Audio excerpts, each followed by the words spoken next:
دفاترك القديمة كلها. مزق دفاترك القديمة كلها، واكتب لمصر اليوم شعرا مثلها. لا صمت بعد اليوم يفرض خوفه، فاكتب سلام النيل مصر وأهلها. عيناك أجمل طفلتين، عيناك أجمل طفلتين تقرران بأن هذا الخوف ماض وانتهى، ويداك فدانان عشق طارح ما زال وجهك في سماه مؤلها. كانت تداعبنا الشوارع، كانت تداعبنا الشوارع بالبرودة والصقيع، ولم نفسر وقتا. كنا ندفئ بعضنا في بعضنا، ونراك تبتسمين ننسى بردها. وإذا غضبنا كشفت عن وجهها، وحياؤنا يأبى يدنس وجهها.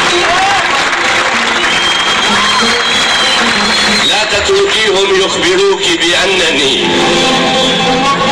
لا تتركيهم يخبروك بأنني متمرد خان الأمانة أو سهى. لا تتركيهم يخبروك بأنني أصبحت شيئا تافها وموجها.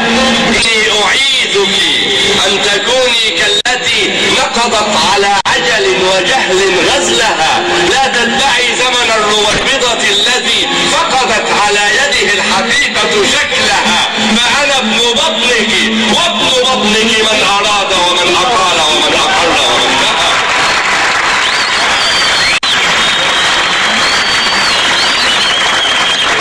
لا تتركيهم يخبروك بأنني متمرد خان الأمانة أو سهى. لا تتركيهم يخبروك بأنني أصبحت شيئا تافها وموجها.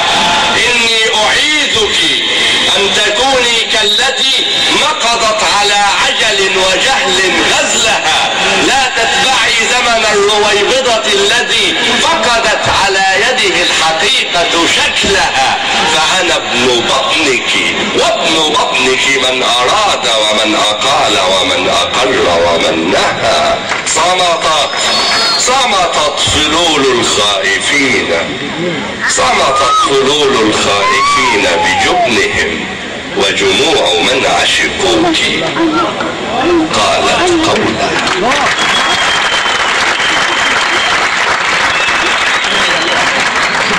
أتشرف بيكم يا أهل السويس، وأستأذنكم ربع ساعة علشان العشاء حد أذن علينا.